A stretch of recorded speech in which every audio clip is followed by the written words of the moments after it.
Most of you have probably heard of the recent social media movement Bring Back Our Girls, publicly revealing to the world a region of violence and instability in Nigeria. But for decades, Nigeria has struggled with ethnic tensions, corruption, and the rise of extremist terrorist groups such as Boko Haram that have threatened national security and instability. Nigeria is home to over 250 ethnic groups and many different religions. The three main ethnic groups are the House of Fulani in the north, which practices Islam, the Yoruba in the west, primarily Christian, and the Igbo in the east, also primarily Christian. Many other groups practice tribal religions. Over the years, Nigeria has become severely and almost evenly divided along ethnic and religious lines, pitting the 50% of Muslims against the 48% of Christians, creating what has essentially become close to genocide. Thousands have been killed because of the cultural and ethnic hostilities. Boko Haram, whose name translates to Western education is forbidden, is a terrorist group that attempts to completely eradicate Christian and Western colonial influence, killing and intimidating thousands of innocent civilians in the process. It has fueled further ethnic and religious hatred and fear. In April, it kidnapped almost 300 girls attending school.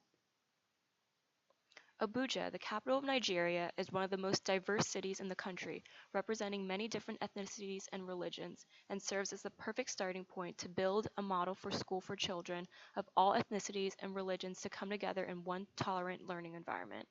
Our goal is that this immersion of cultures can sustain future generations of acceptance and peace by starting with the nation's youth. For this effort, we propose a starting investment of $2 billion to build and promote the school, hire heavy security and to ensure peace, and hire teachers. Because Nigeria suffers from a brain drain with many of the nation's most educated leaving for developed nations like the United Kingdom, we propose incentivizing many to return to teach the youth of the country's future by offering respectable salaries, living arrangements, and security. However, this plan does come with its risk of a lack of enrollment as well as becoming the target for terrorist attacks from groups such as Boko Haram. The Nigerian government does not rely on taxpayers for its revenue, so it does not have to answer to the people. There is a deep mistrust between the Nigerian people and the government and police force, who often use their power to line their own pockets. Officials and politicians misuse oil revenues, and police forces very frequently fail to defend the oil industry, allowing tens of billions of dollars worth of barrels of crude oil to be illegally siphoned off each year. The military has also failed to fight back against Boko Haram.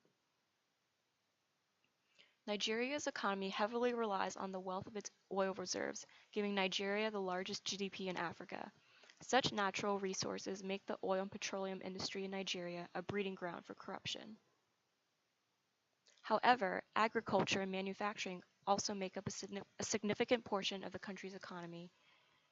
Yet these sectors are vastly underrepresented, and the oil is only a finite resource that is non-renewable. To address the corruption, our organization proposes to develop a $2 billion investment fund called Paying for Progress to defend and maintain the oil reserves. The fund's aim is to secure the infrastructure and make sure it is not sabotaged by corrupt forces. There is a risk of deficit, as well as the funds being undermined and the oil revenue not effectively reaching the people, but our goal is to maintain complete transparency of funds. Our goal is also to diversify Nigeria's economy to bring in more output for the future. This includes strengthening the valuable agriculture and manufacturing industries. We plan to direct $3 billion into fortifying the domestic infrastructure such as farms and factories. However, with an industry so large with so many different channels, this does run the risk of having the money go through too many private hands. We also plan to devote $3 billion into building infrastructure catering to exports. This includes the development of roads and ports to transport crops and goods out of Nigeria. This does run the risk of losses to corruption along the way, as well as a failure to address market trends. Any goods and any profit and interest from our investment funds will go towards unspecified development wherever needed over the years.